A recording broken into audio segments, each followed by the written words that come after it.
Station 51, engine 27, engine 32, truck 105. You're listening to The Fire Break with Steve Wolf. Hello and welcome back to The Fire Break. I'm Steve Wolf. As you know, The Fire Break is sponsored by Team Wildfire, developing innovative technologies for wildfire suppression and containment. That is a mouthful, but after 111 episodes, I've learned to say it. I've got a climate scientist with us today. A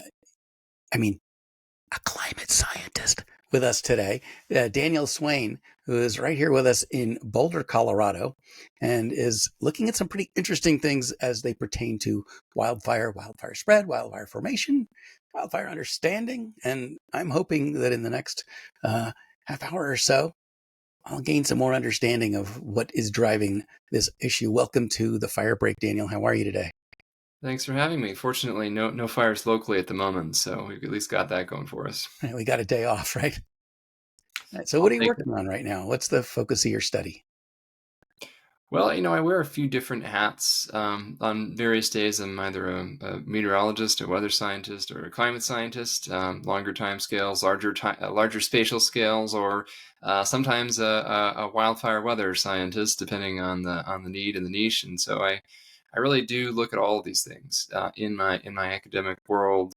My main affiliation is actually with the University of California, but I'm embedded here in Boulder within NSF NCAR, the National Center for Atmospheric Research, which is, of course, physically located here in town. And so even institutionally, I wear some different hats and have a lot of collaborators, folks who, are like myself, spend more time with their heads in the clouds, both figuratively and sometimes literally. And then other folks who spend a lot of time, working on the ground, trying to sort of figure out what interventions are going to help with some of the things that we know that have become more of a problem for a variety of reasons in recent decades. So severe droughts, severe floods, and of course, severe wildfires as well. So of the things we could be doing, which would probably be on the preventative side and the response side, I feel like in America, we're more likely to be doing the response things because we're not really great preparers. And there's no political payoff to preparing, but there's endless political payoff to showing up as the hero and putting down the fire. So it seems like if we were to allocate resources by budget, that there's very little resources for pre-mitigation, prevention, and endless open pocketbooks when the fire's bearing down on you. Certainly seems that way. Yeah. So is there any likelihood that we'll have a mind shift towards prevention in this country, or do we just have to get better at suppression? Well, I think if you speak to the ecologists and the fire scientists and also the practitioners of indigenous and cultural burning who have a lot of experience with fire in a much longer historical context, there's essentially agreement that we can't suppress our way out of the growing wildfire crisis. It's sort of the top line reality is that we live, in a fire-prone part of the world, and there will be fire. And the question is, what kind of fire, I think. And that very much is a question, an open question, a question of preparation and active management in a lot of cases as to what kind of fires we see. And by that, I mean, if there's going to be fire in the landscape, which there will be in this part of the world, is it more in the form of less intense, less quick moving, less destructive, less dangerous events more regularly, or instead in the form of these increasingly catastrophic episodes of very extreme and acutely harmful kinds of events that we've seen where thousands of people lose their homes in a single day or dozens of people lose their lives in a single day? This was something for a good portion of the 20th century we didn't really experience in this part of the world and in this country. And it's something we've begun again to experience in the last 20 years, not just in the United States, but in other parts of the world as well. And, we can talk about the multiple factors that have led to that. But I think what we've realized is that we do obviously need fire suppression. I mean, nobody's saying get rid of the fire departments, get rid of the air tankers. But, they're clearly not doing the job. We're spending more than ever before on all of these things. We're better at it than we ever have been. We have veritable armies of wildland firefighters and, essentially Air Force-like fleets of firefighting aircraft. And despite that incredibly sophisticated and voluminous level of technology we got, we're still seeing wildfires that take out 5,000-10,000 structures in a day and are effectively uncontrollable under the most extreme conditions. So obviously, it's not, that's not cutting it right now. So the question is, what could we be doing differently? Yeah, I would say if you take the best firefighters in America and give them the best equipment in the world, what do you get? 16,000 homes burned down. And I think that's a point there's that something missing, right? And I think that's a point that is missed, especially in this context of what just transpired in Los Angeles earlier this year with, again, essentially a pair of catastrophic fires in the wild and urban interface, and really even into the urban fabric, I think pretty outside of the WUI, as it's called, right into neighborhoods and even into downtown areas in the case of Altadena and the shopping complexes along the Pacific Coast Highway in Pacific Palisades. And that did not occur because LA County did not have adequate firefighting resources. You could argue that, I'm not specifically defending any individual person or their decisions leading up to it, but generally speaking, Los Angeles County is very possibly the best prepared place in the entire world for wildland fire occurring in the urban interface, because there are so many layers of wildland firefighting services and technology and personnel that exist. There's, at the federal level, of course, they'll respond on federal lands and sometimes in the form of mutual aid, in adjacent areas. There's plenty of federal land in LA County. There's the Forest Service fire crews. But that's the least important one in a case like this, where there's then CAL FIRE, the California state primarily wildland firefighting agency that is kind of second to none in the world in terms of the size of a primarily wildland firefighting oriented organization. They have a major presence, in all California counties, and will pre-position resources in advance of a major fire weather event, as they did leading up to the events in January. Then there's LA County Fire, which, again, for a county fire department, has an unusual degree of wildland equipment and personnel and sophistication. And then even LA City Fire has more wildland firefighting capacity than your average city fire department does. So, and then there's, of course, the local fire departments in LA County as well. So you can see just how many layers of this there were. And yet we lost almost 20,000 structures in this setting. And but for some good luck, whatever you want to call it, comparatively good luck, there wasn't a greater loss of life, because there was very plausibly could have been a far higher loss of life in the events as they unfolded, and a greater structure loss even than the catastrophic toll that we saw. And so I think what it really showed us is the limits of modern firefighting under sufficiently extreme conditions. And, could there have been some things done better? Almost certainly, but I don't think it would have changed the fundamental outcome of mass catastrophe in LA County under those conditions, unfortunately. Yes, I agree. And even though we say that, wildland fire, or possibly a certain amount of structure to structure fire, is the only natural disaster that we can influence, at some point we can't, right? That especially when, when we put so much fuel on the ground in the form of houses, unless we're looking at fire as a phenomena of weather, then we keep thinking, we got this, but we don't got this any more than we would if it was a hurricane, a tornado, or an earthquake. Yeah, and I think that's an important paradigm shift to undergo if we're going to really start to solve this problem better than we have so far, which is that we can't really just get very good at trying to extinguish wind-driven fires under unprecedented dryness conditions. It just isn't going to work. And it's not really the point at which you want to be making your last stand. It's really clear that a lot of the reasons why so much of LA burned during this event, again, LA County is not a stranger to wildland fire. It's not a stranger to fire that moves from the vegetated areas into populated areas either, even. But it was clearly not a region that was resilient to those sorts of conditions that can occur. And why it didn't happen historically is partly just a matter of luck, that we didn't experience an event this bad 20 years ago, 40 years ago, 60 years ago. But there are other reasons, why things have changed over time that have made an event like this more likely. In different parts of California and the West and the world, of course, there's more people living in harm's way. So just if nothing else had changed, but we had just moved a bunch more people into fire-prone canyons and suburbs and sort of outlying areas and these semi-rural exurbs, then that would have increased exposure to wildland fire and related losses on its own, just independent of anything else. If we had removed so much of the, especially in the forested areas of the interior West, so much of the natural fires that would have occurred, lightning ignitions and also indigenous and cultural burning, which was a hugely influential process for millennia in the West. If we hadn't removed all of that fire that was occurring, mostly fires that were burning primarily, though not exclusively, at lower intensity and not moving nearly as quickly. So you might well get a 1,000,000-acre fire, but it wouldn't burn 1,000,000 acres in just a few days. It would take the whole summer, the whole fire season to do that. Yes. As it crept across the landscape and sped up when it got windy and then slowed down.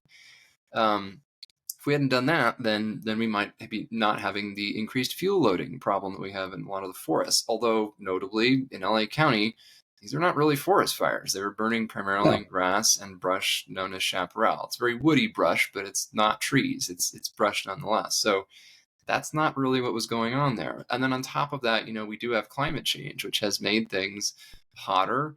Hasn't made it drier all the time everywhere, although it has made the peak dryness levels in most places. So the very driest dries drier and lengthened that fire season while making it warmer. And we kind of saw that in LA this year, which is that, is there a climate change link to this extreme winds? There's really not a clear link. But is there a link between why it was as dry as it was when we got the strong winds in January? That's really where the rubber meets the road here. And that's an unfortunate reality, is that, we often have certain sets of conditions that are really favorable for wildfire disasters specifically, which is anomalously dry combined with really windy.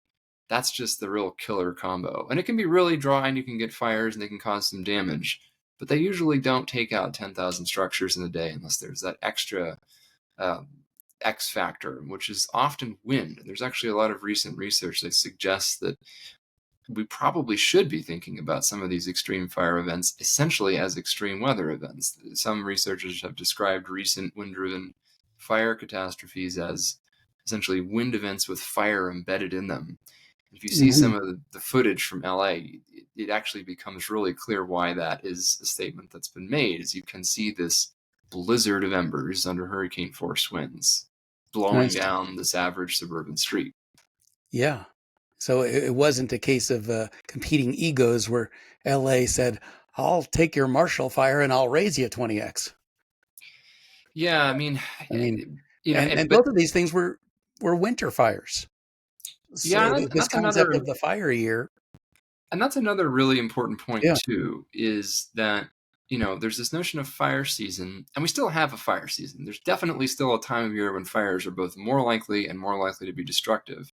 Although, interestingly, the window during which fires are most likely and the window in which fires are likely to be most destructive are not necessarily fully overlapping.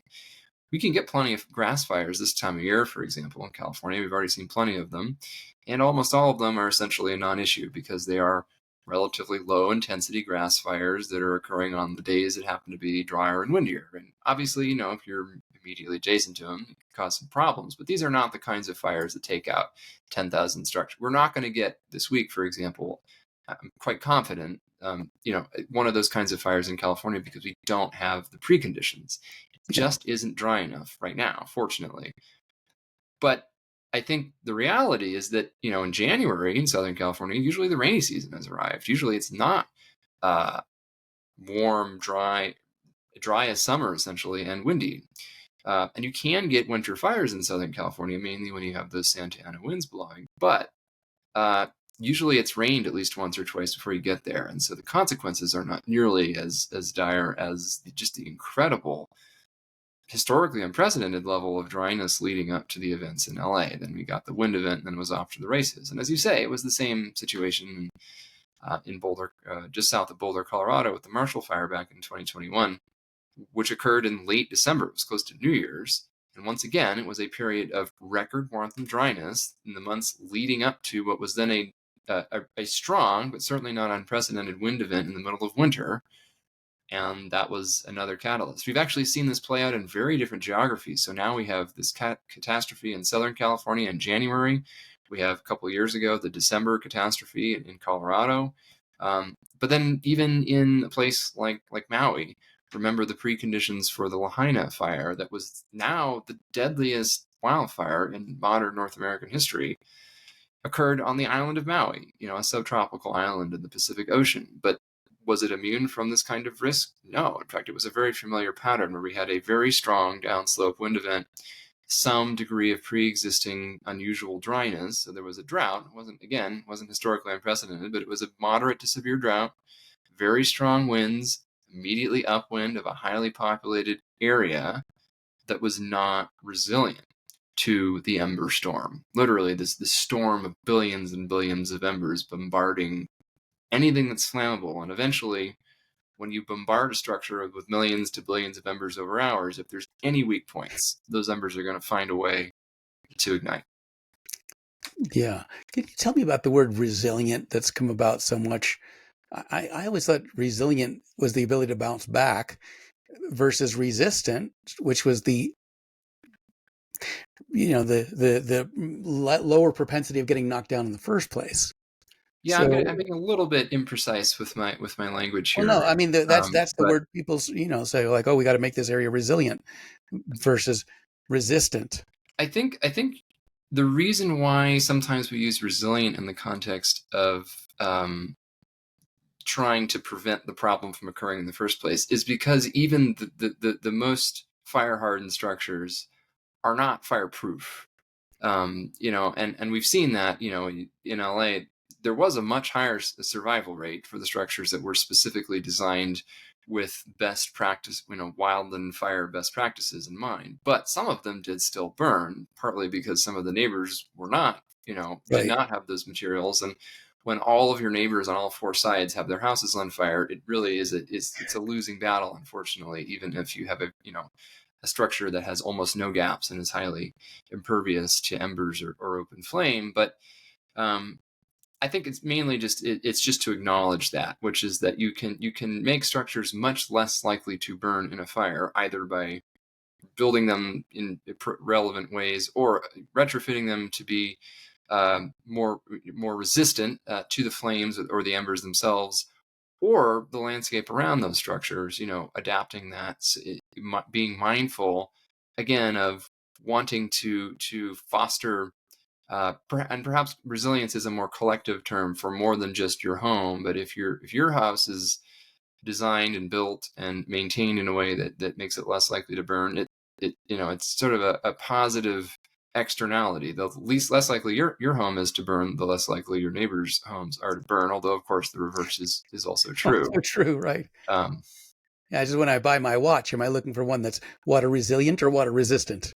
Yes. And, so I think, and I'm not exactly an expert on the terminology there. So it has generally come about that resilience is the word that we use.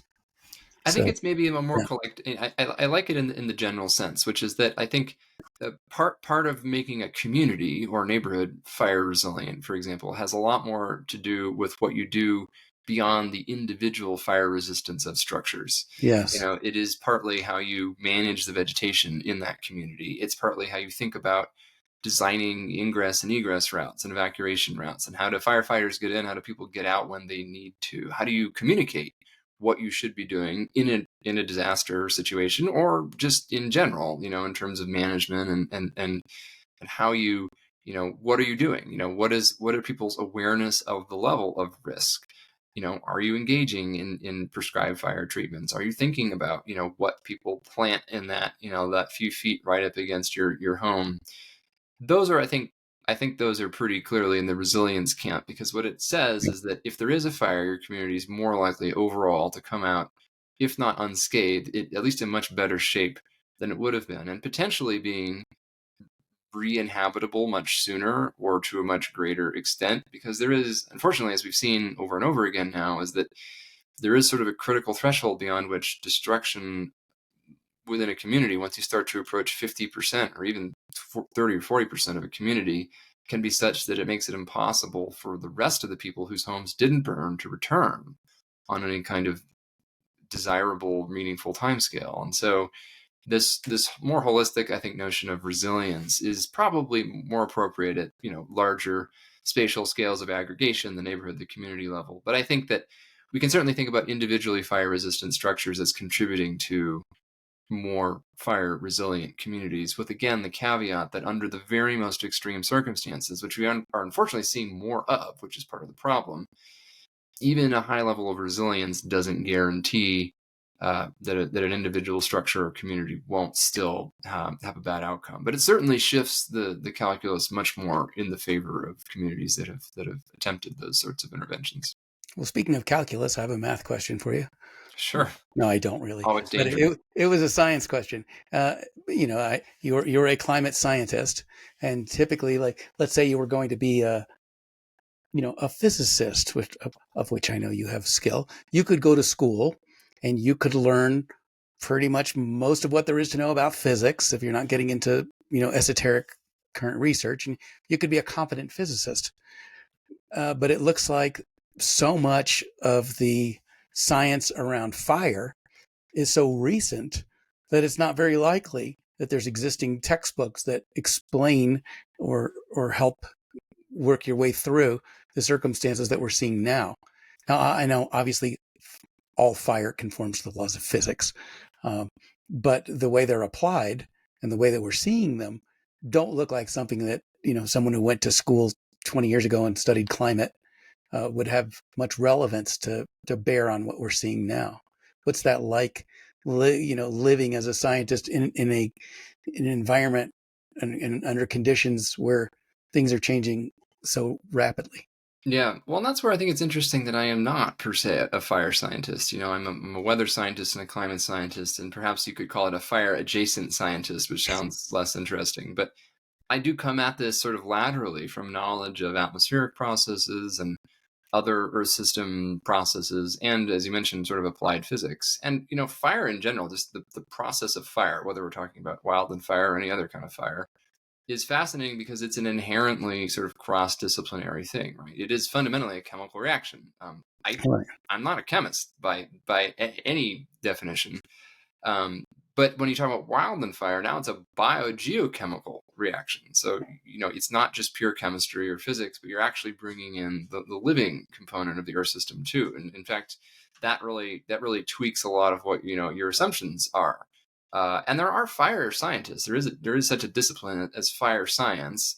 And some folks come at this more from a pure chemistry combustion perspective. Other people come at this from a more, applied general fire science, essentially whose a career path might be, thinking about how to design fire codes for buildings in urban settings or in industrial settings, or, novel processes for extinguishing unwanted combustion in any number of settings, from petrochemical fires to forest fires to home fires. But there is this growing sort of subdiscipline of wildfire, and a lot of people come at that actually from an ecological background, which makes sense because the biosphere is such an important piece. But now there's also people coming at it more from a meteorology perspective, given that when it comes to the most consequential wildfires, it is largely a question of extreme weather combining with anomalous biosphere, if you will. So there is a discipline known as biometeorology even. So we're sort of seeing these interesting disciplinary boundary blurring, I think constructively boundary blurring sort of evolution occurring more now than we did before. There's, of course, long been, scientists who experimented with combustion. I mean, that goes back, how hundreds of years, if not longer, Sure. Discovery of fire, right? A lot older than that. But I think when Prometheus stole it, right? Yeah. So I mean, and this is even like Greek mythology, era. So this goes back. This is for essentially all of recorded human history, and probably before recorded human history in terms of the discovery of fire itself. But in terms of modern fire science, the study of combustion, and in particular the study of combustion in the context of vegetation burning, which is fundamentally what a wildland fire is, I think it has been it has become much more of a sort of a discipline unto itself in recent years. I don't think there's too many, say, universities you can go get a degree in fire science. I do believe there are a few, but it's not very common. Although then again, there aren't too many universities you can go and get a degree in climate science either. Most people in climate science have degrees in meteorology or atmospheric science or physics or chemistry or something, and they came into it sort of laterally, much as I have done into fire science. And so I think it's fascinating that the more we look at this, the more we realize that it really is, we've sort of ignored some of the individual pieces of this a lot historically, and we're realizing that the meteorology, is really important. The plant biology is really important.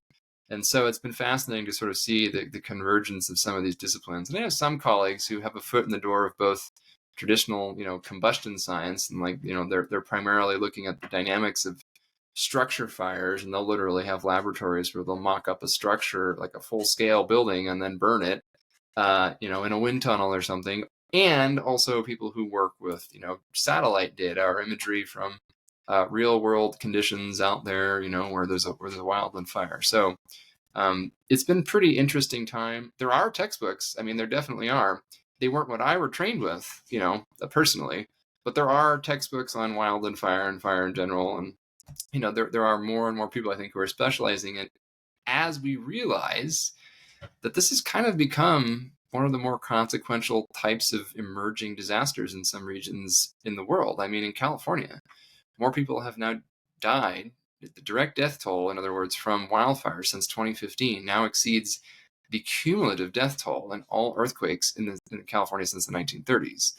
This has been the disaster of the 21st century in California so far. It might not remain that way, which I won't opine on that, since that's opening a Murphy's Law can of worms there. But it really has been in a way that it hadn't been in living memory, at least. And so I think that there's just been a tremendous amount of new focus. And you can kind of tell this by the fact that insurance companies are freaking out and kind of catching up. They're working from behind, because they don't have a good handle. They haven't recently on sort of what the scope of the risk truly is. And you can stack your disasters, right? You can have an earthquake that leads to fires, and then the fires started there. I mean, then you lose your root system, and then that leads to flooding. And yeah, I mean, I will get you started on that. What's your thought about it? Yeah, I mean, this is a whole other sort of emerging subdiscipline of compound hazards and compound disasters, where either you get a sequence of events that is in some ways worse than the sum of the parts, or you get concurrent events, which would potentially be the case with, say, a fire following an earthquake. And I talk with folks. I work with hydrologists. The post-fire flood environment is very different. You greatly alter watershed characteristics and can really change how runoff behaves during storms and increase flood risk. That's a real, in fact, by some metrics, the wildfires in California since the 2010s have increased flood risk in some California watersheds by like 20 to 50%. It's a very large increment. And that's not even talking about, the debris flows that we see. It's why the Pacific Coast Highway is currently still closed. It's not because there's been any active fire there in a long time. It's because of this successive waves of rock and mud that keep getting washed back down onto the highway.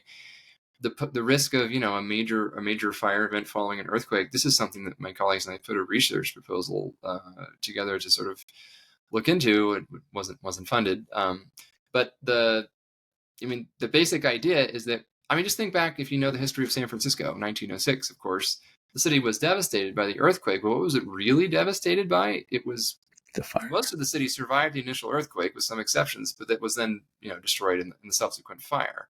Which is one reason why San Francisco is one of few American cities that actually does have a redundant firefighting water supply in the city. There's a whole separate set of pipes and cisterns. You can hook it up to a fireboat in San Francisco Bay and pump the salt water up, even if the entire municipal water system is broken following an earthquake, which could happen. It's kind of nice to know that there is a second option there. And we don't have that almost anywhere else, but for the lesson learned in San Francisco. And, in California, one of the real nightmares would be a major earthquake during, a Santa Ana wind event in the fall or something, because you'd have a lot of simultaneous ignitions, right? By no one's faults other than the earthquakes. And they would be preferentially in neighborhoods and in and near the wild and where people already live. And so you wouldn't really have time. These would not be big fires to start out in the wilderness and move towards the city. there'd be dozens, if not hundreds, of simultaneous ignitions in and near these populated areas. And you just have to keep your fingers crossed it's not during a major wind event, because as it is, there are a lot of scenarios in California where the greatest destruction and loss of life in an earthquake scenario actually comes from the secondary hazards that follow, especially the fires. And that's assuming they occur under relatively average weather conditions. And so and for me personally, that's the nightmare disaster scenario for California. I'm hoping we won't experience it. Maybe we never will. But interestingly, whatever resilience measures we take for ordinary wildland fires would also help us, perhaps even more, under a scenario like that when there's no firefighting units available or able to get to your address. If your home, if your neighborhood is passively able to resist the embers blowing in your house for a few hours, in that scenario, all the better, right? So there's some interesting examples where you try and fix one problem, and you actually, if you do it well, you might address other sort of sub problems as well. That's the nice exception, right? Versus when you go to fix one problem and you make the other one worse. Yeah, and there's that too, and that's I think increasingly that's how a lot of folks look at the notion of large-scale aggressive wildland fire suppression in general as this this well-intentioned thing that turned out to be a big problem in the long run. Now, if there's a fire next to your house, I mean, obviously you're going to want to put it out, right?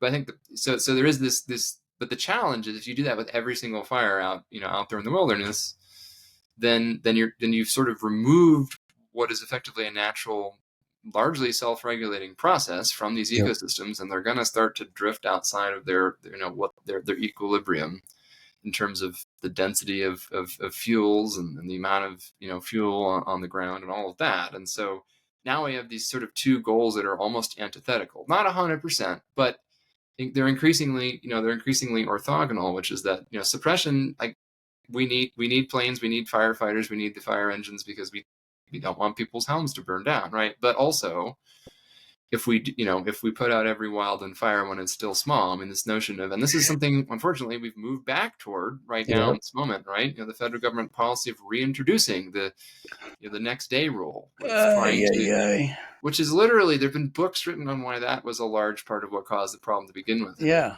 appear not to have learned that lesson. So one way around it, I guess, is to really embrace prescribed fire and managed wildfire, where and when we can. And opportunistic prescribed burns. Opportunistic burns. And, if you talk to a lot of folks on fire lines, on wildland fire lines in the Western U.S., it's not official policy, but there are a lot of cases where a lot of wildland fires, they drew a big box. Sometimes that's for firefighter safety. Sometimes it's because you don't really have other options.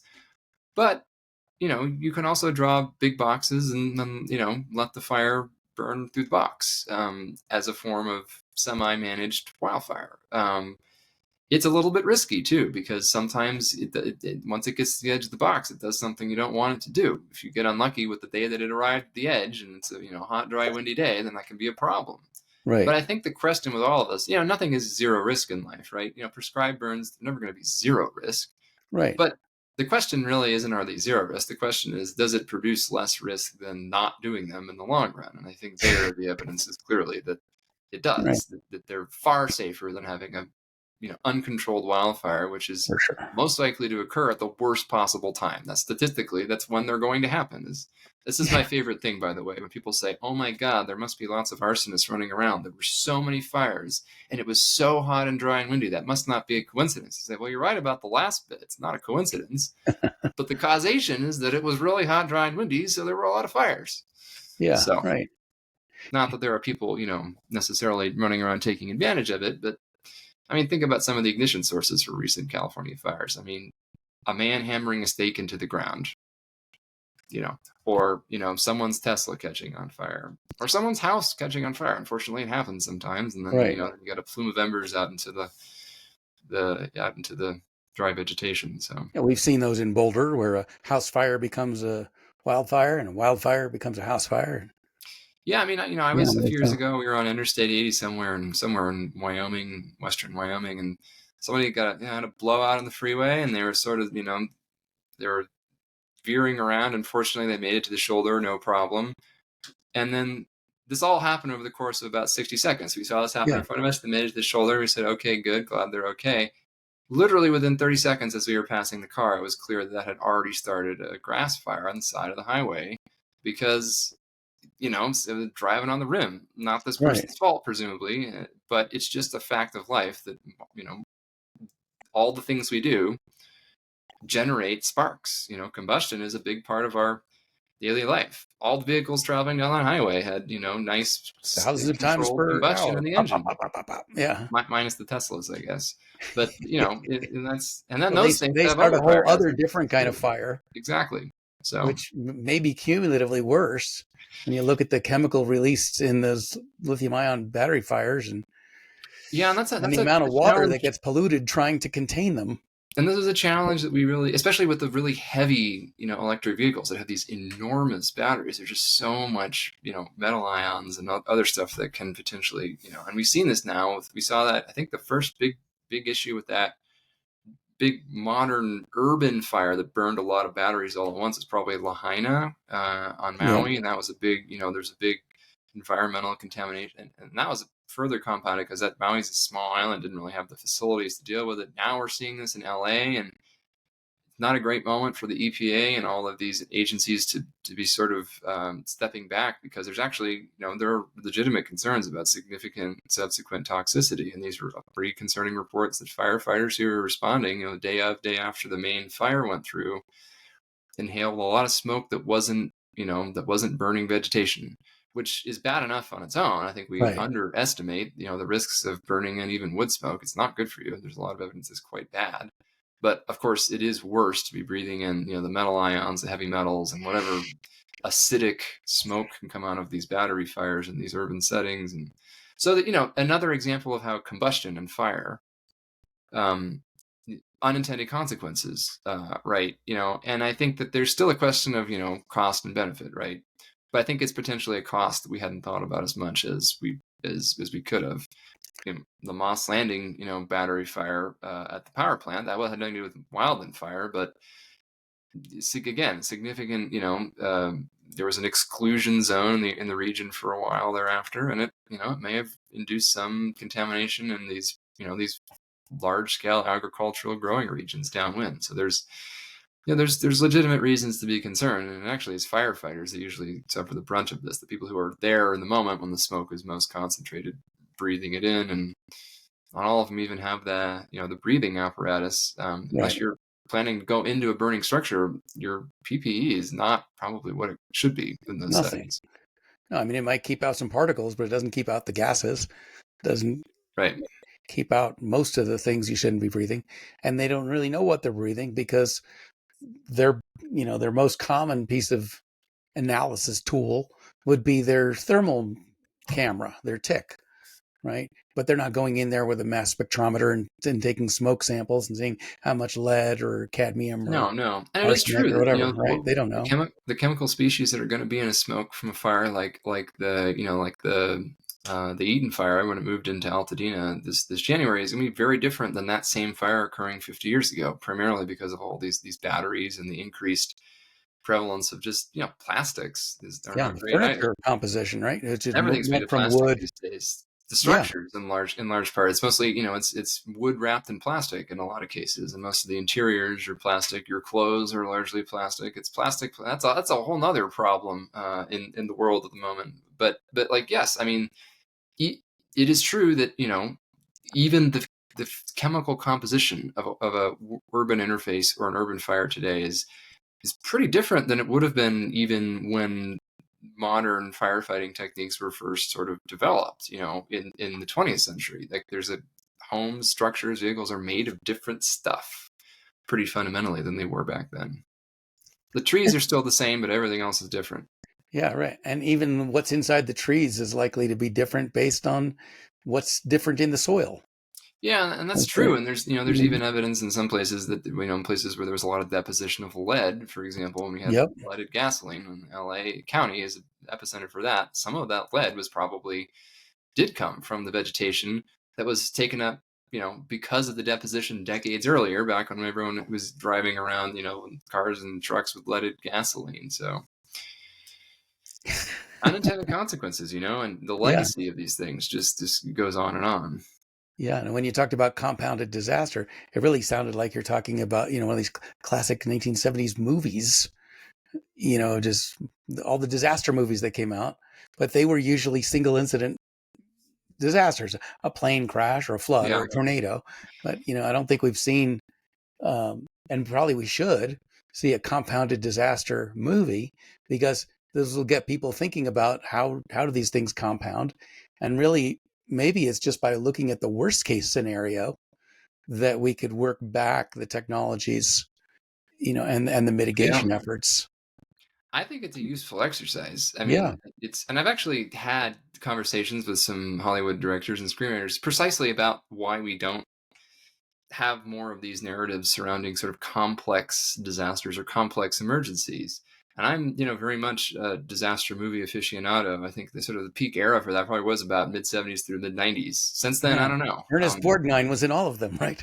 Yeah. It's a recurring cast of characters, I guess. But even more importantly, there was this recurring archetypal character. It was always that there was the rogue scientist who everyone thought was crazy, who ends up being onto something and being correct. And that plays into a narrative of this the singular genius scientist, which I actually think is a little overplayed in the real world. But this notion that the scientist, in fact, was not the one in it for the money, but they were the one who was being obstinate and being a thorn in the side of the mayor of the town, of the volcano, who didn't want to disrupt peak tourism season or whatever it Right. was. There's somebody who took a Or shortcut. they didn't want to close the beach because of the shark. They didn't close the beach, and then Right, they took a shortcut, and the ship capsized or the plane crashed or whatever it is. Poseidon adventure, right? Yeah, and there is sort of or towering inferno. Like literally, all of these, involve shortcuts. Someone trying to do the right thing but being shouted down. Someone taking a shortcut, usually for financial gain, and then other people, sometimes them, but usually other people first and more severely suffering the consequences. Sometimes depending on the level of catharsis in said movie, the evil mayor is the one that ends up getting enveloped by the volcano or whatever. But I think what we've seen in the real world is that the cause and effect, unfortunately, are more disconnected, and that it usually isn't so simple. Is that there's not this very obvious singular threat in most cases, at least not leading up to the event, maybe in retrospect in a lot of cases. But we're not very good at conceptualizing, I think, as a society, these, you could call them compound disasters, or maybe even more broadly, complex emergencies. I think we saw this with any number of things that have occurred in the last 5 or 10 years that are not geophysical in nature. We had the pandemic. We still haven't fully exited that global pandemic. There's still a lot of people who are, getting these long-term chronic, illness, post-viral effects with long COVID and similar things. But we kind of have moved on, despite the fact that, the virus didn't move on. It's still there. A lot of people get it once or twice a year. We're not good at dealing with complex, chronic, compound issues as opposed to singular acute events. And, as you say, you can make a valiant, visible effort to combat one single thing in the moment and get a lot of credit for it. But you don't get as much credit for sort of stepping back, looking at the bigger picture and trying to address the underlying problems. And then, of course, you don't get a lot of credit for it, usually because if you're successful, which is everyone would want to be, then either the disaster doesn't happen or it isn't as bad as it would have been. So people get to say, oh, you were so worried about this and nothing happened. Like, yeah, because we put in the ember-resistant vents, we got rid of all the vegetation, we did the prescribed burns, and your neighborhood didn't burn down. It's not an indictment that it was, it was the classic scientist crying wolf. It was, in some cases, it's actually a sign that the right people, did the right things at the right time, and we averted something much worse. And so the real world's usually messier than that too. It's somewhere in between. But, I think this would be a ripe fodder. If I really wish that Hollywood would tackle this. I want to see more narratives like this. I think we could do that. That's my background. I was a special effects coordinator in Hollywood, and that's how I came to fire. As a pyro guy. One of my favorite public events I've done in the last couple of years was actually at the Academy Museum in LA. They had essentially a re-showing of the original film print of the movie Twister. Yeah, it was the first time it had been taken out of the archives. I mean, it had some degradation. Wow. I mean, it hadn't been taken out in years. And so it was really, I did never saw that in theaters when it was originally released. So obviously I've watched it multiple times since then, but that's I think one of the best singular disaster focused movies that I think that's ever been made in terms of entertainment value and, surprisingly, scientific accuracy. Really not bad in the scheme of things, and it's partly because when they filmed it, uh, they took a bunch of the A-list Hollywood actors storm chasing on the actual Great Plains in the back of those Wow. vans, and they went and watched the storms. And so they had like the National Severe Storm Center was involved in the production. And I was lucky enough to be on stage with the person who designed the actual tornado, the special effects in that film. He was the other person on stage. And it was fascinating to me to understand that process because, this was mid 90s, that no AI then, no GPUs in use back then. This was sort of Yeah. this was the hard version of it, and yet I The better actually think version, I say. it is. I actually think, as somebody who's seen tornadoes on the Great Plains, I actually think that the mid 90s special effects in Twister look far more like an actual tornado than a lot of what we see in movies today. And I know that's a whole different conversation, but to me, it was interesting that in speaking with the folks who worked on the actual special effects, are like, yeah, we essentially use physical models to create this. The attenuation of light in the tornado, for example, has to do with the perceived optical depth of the tornado. I'm like, wow, you really modeled these using the perceived optical. Like that's pretty sophisticated. It does explain why these things look like they do, and lo and behold, the result is really compelling. Well, I'm curious to know, given that you likely were not alive in the 70s. I was not. Yeah, how did you come to be such a fan of these disaster movies that came out of that heyday? Well, but maybe it says something about my personality that it's always been the kind of movie. And I'm a consumer of both the bad ones and the good ones. There's certainly more bad ones than good ones, but there are both, and I find them. They're all worthwhile in their own way. I think it's partly just that I've always been kind of an Earth system disaster hazard phenomena geek. It's probably also some influence from my parents. These are the movies that were around, and so. But I also think I continue to seek them out. So, but I think it has more to do with just the way my brain works. Maybe, I don't know, and the way I think about the world, the things that fascinate me. Yeah. Because there was a time where, aside from the occasional Nova special or something on PBS, you didn't get a lot of footage of disasters and tornadoes and fires and volcanoes on TV because not everyone had a smartphone all the time. You kind of would see the same stock footage from the same 2 or 3 events over and over and over again, Yeah. reused for everything, because there wasn't that much footage of these things. Now go on YouTube and find like 8 million different perspectives on the same fire or tornado, because there's, as many HD video cameras as there are people with smartphones. But I think you don't have to go back that far, really, just the 90s, when, there was some limit to the visuals that you would get of these sorts of things in the world, especially if you were, just the casual consumer of what was on TV at the time, before you could, stream things on the internet. So Yeah, exactly. Right. And not HD, just 4K even, right?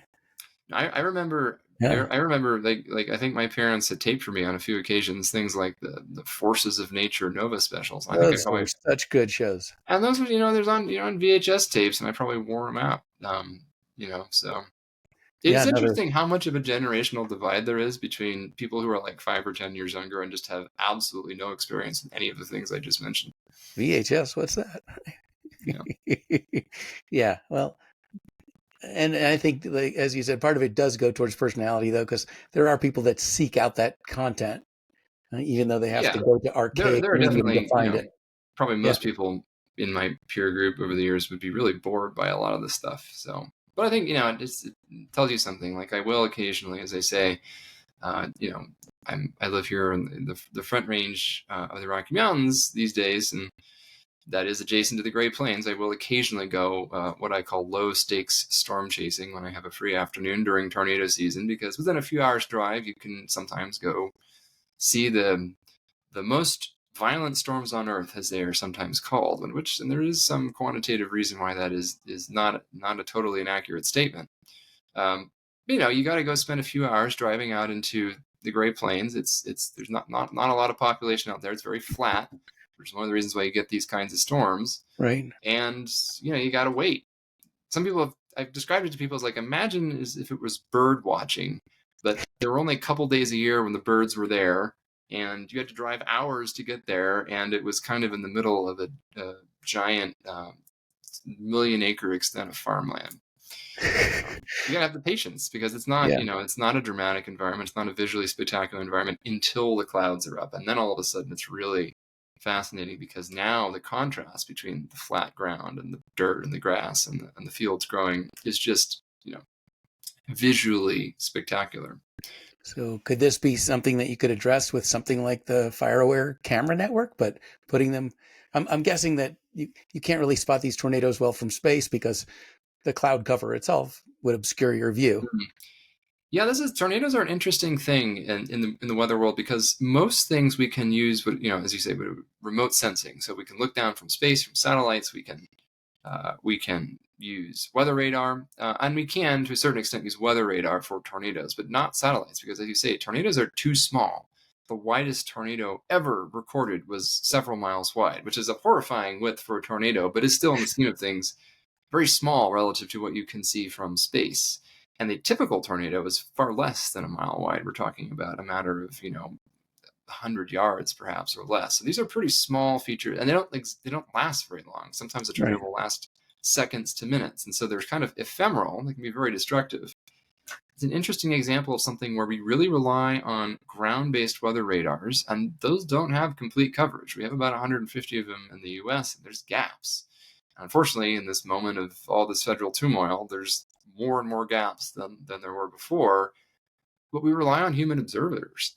The tornado is a good example of if a tree falls in the forest.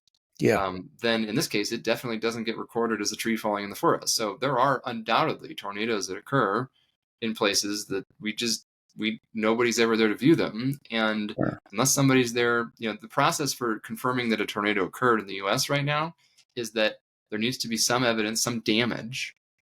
Somebody who either said it looks like there was a tornado, or some radar signature where it said it looks like there's probably a tornado based on the data. And then Weather Service personnel literally got to go drive out there the next day and look around at the damage pattern. And if there's enough damage and it looks like it's a swirly pattern, then it's officially a tornado. But it's not officially a tornado until that happens. And so that's not true of most other things. A rain event, a flood, we know, it happened whether or not somebody goes out there and stands with a stick in the water. Wildfire, we don't need anybody to formally confirm that it is in fact a wildfire. With tornadoes, we do need that, and it makes them a bit different, a bit of a different beast. Yeah, so it's the post-mortem. It's when I ask my doctor what's wrong with me, and he says, well, we won't really know till the autopsy. Yeah. Fortunately, it's not like that with too many natural hazards out there, but tornadoes are a bit different than most, because they are kind of on a very different spatial scale, and they occur so sporadically in space and time.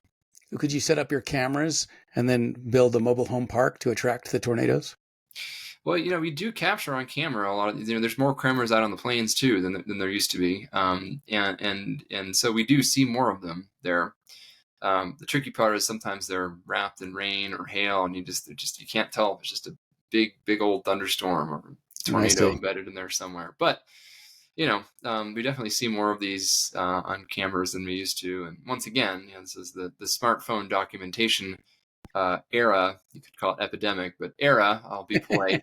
You're getting in credit, right? More and more of these make it into the formally documented world. These days, sometimes on the plains, there'll be so many people who are either scientists or not so scientific people who are just kind of driving around looking at tornadoes, and it can get a little dicey at times. But again, that's a story for another day. Oh, they're unpredictable.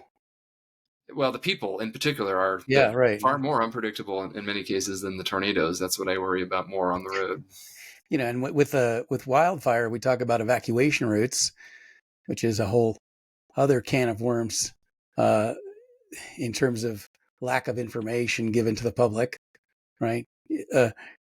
As far as I know, you could summarize most evacuation order in 2 or 3 sound bites: ready, set, go. Mm-hmm. Go where, go when, go in what direction. But at least, you're largely bound by where there's roads to travel on. Whereas with a tornado, we don't know where the tornado is going, and we don't know how you're going. Well, at least with a tornado, what you really want to do is get underground, get in your basement, and Yeah, it'll right. probably be Go all south. right. So, but that's the challenge, I think. And to bring it back to fire, I mean, this is the problem with wildfire evacuations, is that it isn't always obvious where you need to go. In fact, I've received more than a few panicked messages from people who are like, cell phone network is down, and the telephone lines are down. We know there's a big fire. We don't know where it's coming. I mean, I got those kinds of messages the morning of the campfire, the night of the Tubbs fire, more recently, in LA, from Pacific Palisades and Altadena and any number of other events. It's not a great position to be in, because obviously I'm not there on the ground. I don't have Right. all of the information. I have more than most people, presumably, but that may not always be enough to know, because you can't always know. And this is where I think I've been very frustrated by the lack of progress in some respects in terms of this emergency communication that is both sufficiently timely and sufficiently accurate. Like, we have this notion of these, okay, well, there's wireless emergency alerts, that go out to people's phones. Your phone rings at that horrible tone, and it sends you a text message essentially with some information. But some of these have been incredibly useless or poorly targeted, like to Yes. all of LA County, for example. Like, there is a fire in LA County. Right. Evacuate now. Like, this is actually, like, in some ways worse than not having the information in some settings, because then where do you go? You're going to be gridlock, panic people. This is where I think like Watch Duty, this app is a really genuinely useful intervention that I was pretty skeptical, to be honest with you, as somebody who spent time in Palo Alto and Silicon Valley at peak VC money availability era in the mid 2010s, when I was a graduate student at Stanford. It gives you some skepticism about the startup world in a lot of ways. Although I will say that I do advise a couple of startups, carefully chosen.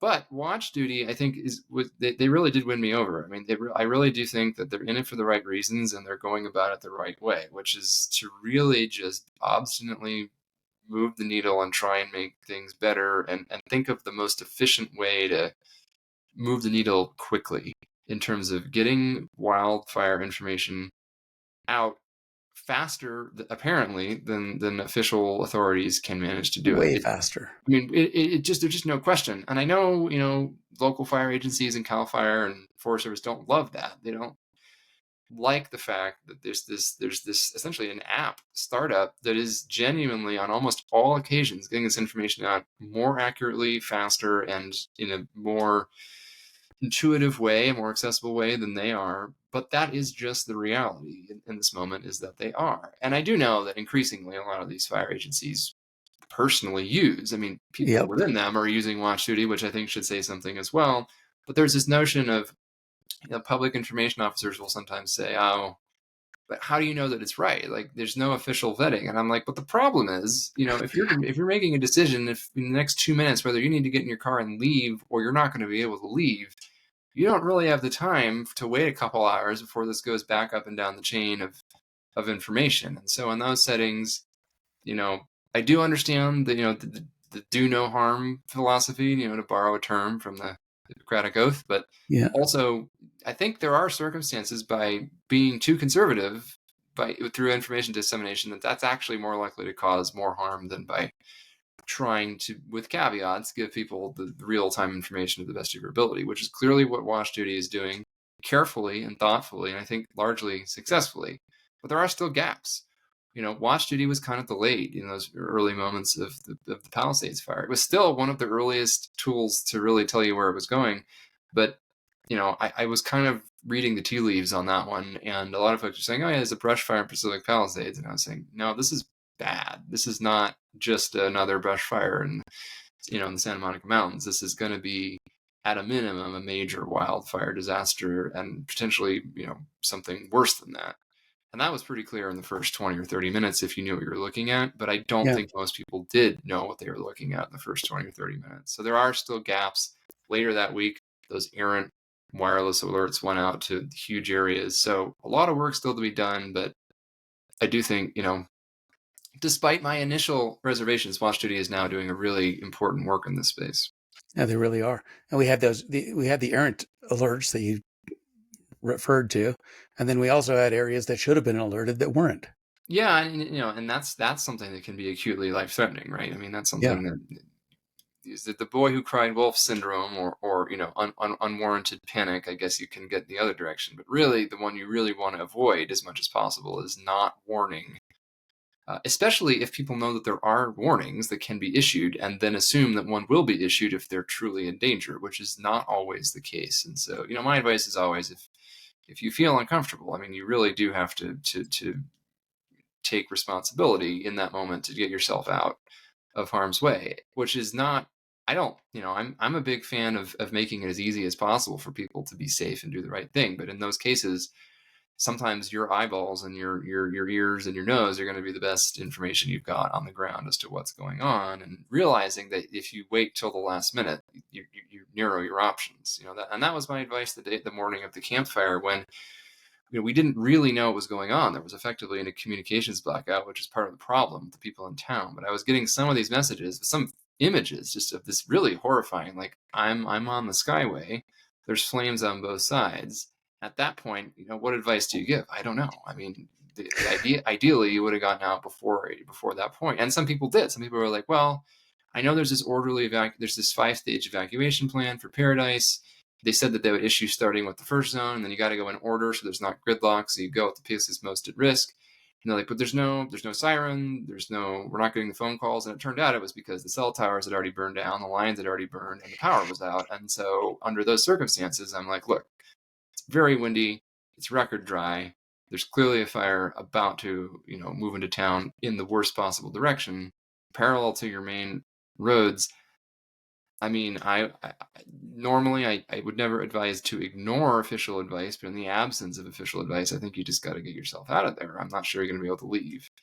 And that was risky, right? Because what if there hadn't been a fire enveloping the town, in the whole town, but what if there had just been a portion of the Skyway that was enveloped, and because of gridlock, because everyone left at once, there was a burnover. That was everyone's nightmare. But as it turned out, it was a good thing that some of the people left when they did. They self-evacuated earlier and didn't wait for the official advice, which never came for most people at all, until long after their neighborhood had, been enveloped by the firestorm. So, and these are the impossible realities. I think that it's difficult for people who haven't experienced this to sort of internalize, but there have been a fair number of people now in this country who have personally experienced trying to escape a fast-moving, wind-driven fire, sometimes in the middle of the night, sometimes, walls of flame. Most recently, this occurred for thousands of people in Southern California. Before that, it was Lahaina in Maui, and some of those folks didn't make it out. It was in Superior and in Marshall and Louisville in Colorado, and any number of other events.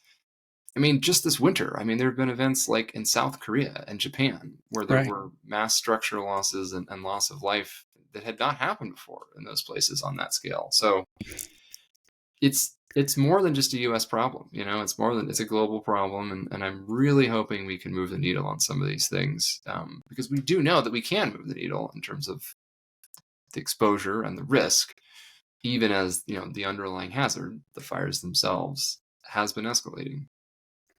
It's just a matter of the will, right? The will and the resources. And if you have the will, you find the resources. At the very beginning, and I won't keep you all night, but earlier you said, we live in a fire-prone area, meaning, I'm guessing the contiguous United States. Well, actually, the remaining states as well. Right. Right? I mean, Alaska and Hawaii are certainly having their problems. So if you say we are in a fire-prone area, this would make me think that there are areas that were not fire-prone. What's not fire-prone now? Or should I more accurately say, what's not fire-prone yet? Yeah, and this is an interesting question, because this is something we've seen, as I just mentioned, that we saw these hugely catastrophic fires in South Korea and in Japan this winter. Those are not places, there is some fire history in South Korea, much less so in Japan. These are not what we would consider to be fire-prone parts of the world, even though ultimately anywhere where there is vegetation that at least occasionally gets meaningfully dry, you can theoretically have a vegetation fire. But there are some places where that happens a lot more often than in other places. In the United States, for example, there is a moisture gradient from the Rocky Mountains to the East Coast. The Western U.S., with the exception of some of the coastal mountains in Pacific coast states, is much drier than the Eastern U.S. Precipitation in much of the Western U.S. is about a third of what it is in the East. It doesn't mean that the Eastern U.S. is impervious to fire. In fact, this year again has been an example of, we've seen active, even damaging wildland fires on Long Island and in New Jersey and North Carolina and Florida this year. But that doesn't happen as often. We go a lot of years without major fire activity in those places. And it's not that it's physically impossible. It's just that on average, it's pretty darn wet in the East. And also that in the East, the rainy season often aligns with the warm season. So you get summer thunderstorms. It gets hot, it gets humid, it rains. That's not how it works in a lot of California and a good chunk of the Western U.S., where it rains when it's cool, when you already don't have a lot of risk of fire, and then that you get a lot of vegetation growth then following that. And then it's dry at the same time that it's hot and then sometimes windy. That's not the way it works everywhere. In the Mediterranean, it's like that. Southwestern Cape of South Africa, it's like that. Parts of Chile and Argentina, it's like that. Parts of southern and southeastern Australia, it's like that. All these places on Earth that have so-called Mediterranean climates have similar alignment of dry season and warm season, which is not how it works in a lot of parts of the world. But so it is a gradient. The only place where you don't get wildland fires are places where there's no vegetation, essentially. Yes, so I'm confident that there are no wildfires in Antarctica. And I would have said that about Greenland until recently, because as temperatures have been warming, the glaciers have been retreating. There are some parts at the fringes of Greenland that have grass and brush. And in fact, in recent years, we've detected on satellite a number of wildfires in Greenland. This huge, primarily ice-covered landmass that nonetheless, in the few gaps where there's actually grass and brush, has managed to experience some fires as the world changes. And so, city of London, I think it was July 2022 when there was that just blistering 40 degrees centigrade, almost 110 degrees Fahrenheit heat wave there. And there were destructive wildfires within the city of London. The London City Fire Brigade was essentially in emergency status to a degree that hadn't been experienced since World War II during the bombardments. It took a heat wave to produce that same level of activity for the London Fire Brigade. And so I think it's just an illustration that sometimes the places where the risks are highest on average is not the same places where the risks under extraordinary conditions are highest. And that asymmetry is a bit of a challenge, right? Because LA County, as we talked about earlier, that's a place where you expect fire. It's going to happen every year. There's wildland fires in LA County. Hopefully they're not very destructive, but they're going to happen. It's a fire-prone place. It's dry and windy for a lot of the year. There's a lot of vegetation, a lot of sparks. A place like London or South Korea or Japan, they're damp most of the time. So you got forest, you got plenty of brush, you got this wildland urban intermix, but you don't usually have the necessary preconditions. It's not dry and windy enough often enough. There aren't as many sparks. But when those conditions do align, it's actually possible these places are even at greater risk of a catastrophe because you're not prepared for it. As we talked about, LA County was very prepared, and this happened despite that.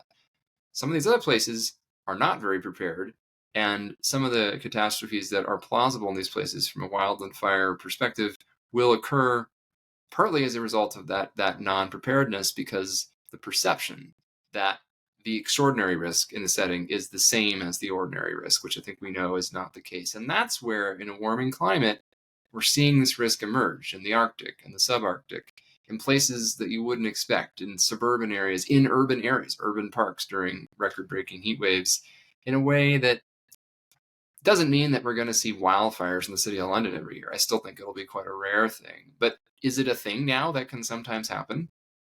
We hadn't seen it before. So, that's the way I think about these things, is that, and this is why I think the storytelling, the Hollywood stuff we were talking about earlier is important, is sometimes you do need to think through systematic and processed. You need to use your imagination, essentially. And I think that a lot of the times when we're blindsided by things that happen is because we were insufficiently circumspect, insufficiently imaginative about what is possible, and the range of what Mother Nature plus our own interaction with natural events can throw at us is sometimes wider than people realize.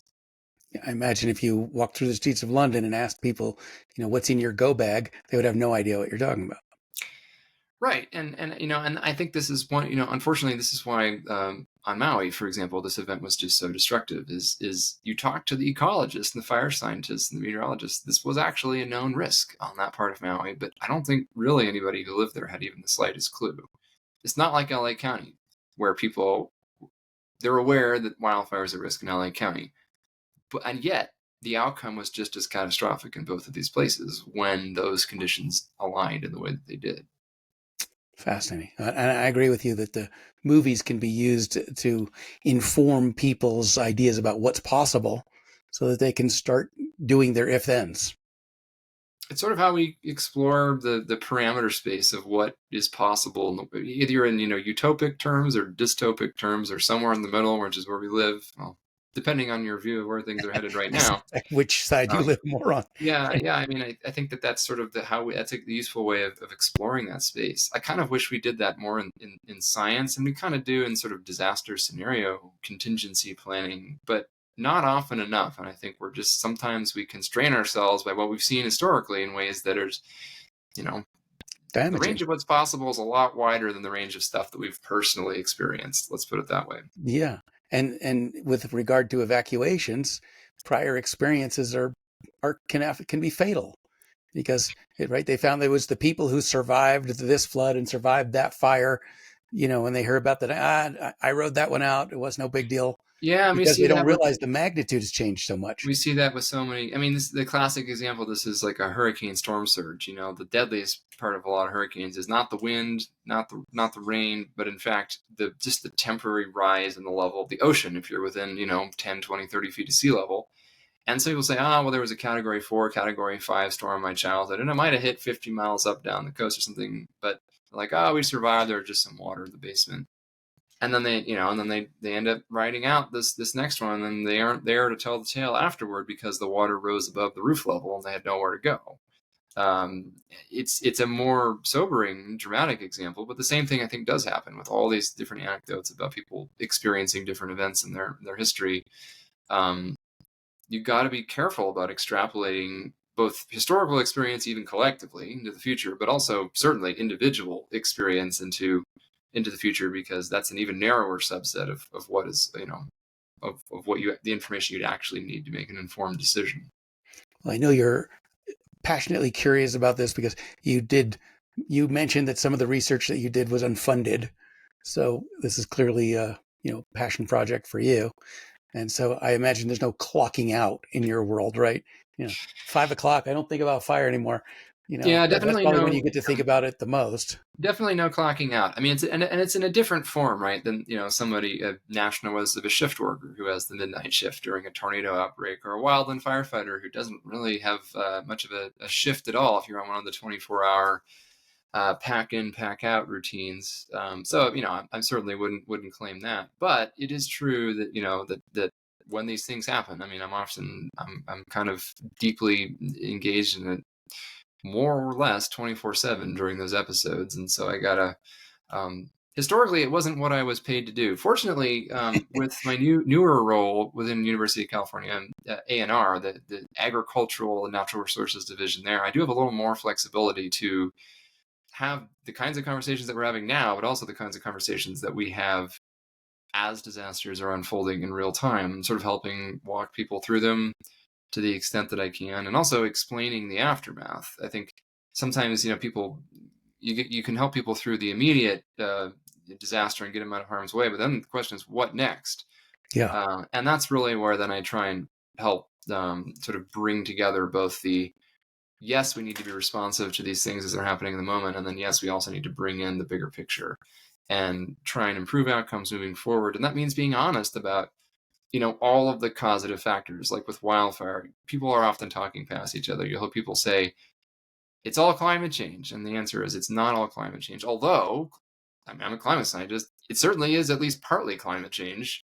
And, it can be more or less climate change depending on the context and the setting. People say, oh, it's all this urban expansion. We just have so many people living in harm's way. That's not untrue. There are a lot more people living in harm's way. That is a big piece of the problem. You say, oh, it's forest management. We put out all the fires. We commercially logged all the forests. And that too is also true in relevant settings. But the problem is none of these individually gives you enough information about why things are escalating in the way that they have. It really is the combination of these things. And the different pieces are relevant to different extents depending on where you are. But the problem is that none of them are mitigating. I mean, none of these things are pushing toward it in the direction of decreased risk. They're all pushing in the direction of increased risk. To solve that meta problem, we have to be honest about these complex interacting factors that are all conspiring to make this worse. And climate change is in some ways the overarching one because it is relevant everywhere. Forest management, not so relevant in coastal chaparral. Population expansion, not so relevant if you're talking about wildfires out in the middle, out in the middle of a national forest somewhere. But all of these end up being consequential when you sort of look at the big picture overall. And that understanding that is why you realize that there is no silver bullet solution, because there isn't a single cause. So why would there be a single solution to it either? And so it's more than just an academic exercise to embrace that complexity. If we actually want to make for better outcomes, we do have to address all of these moving parts, or we aren't really going to get ahead of the curve. Wow. How do you sleep at night? Well, depends on the week, I guess. Poorly, the answer sometimes is, but this week better than the long-term average. So you're either kept up by the current disaster or you're kept up by the coming disaster and what's not being done to mitigate it. It is an occupational hazard, we could call it. Well, I think it's a advocational hazard. Fair enough. Given that it's your passion. Daniel, thank you so much for the wealth of information that you have and that you share so adeptly. I really appreciate you coming on the podcast today. No, thanks for having me. I really enjoyed this conversation. Absolutely. This is Daniel Swain. He's a climate scientist here in Boulder, but part of his paycheck comes from California. See, that's multidisciplinary, right? You get to live in a great place and get money from, the place that can afford to pay you. So that's great. Daniel, thanks so much. And thank you all for joining us here on The Fire Break. I'm Steve Wolf. The Fire Break is sponsored by Team Wildfire. Check us out on the web. Until next time, be careful and do some pre-mitigation.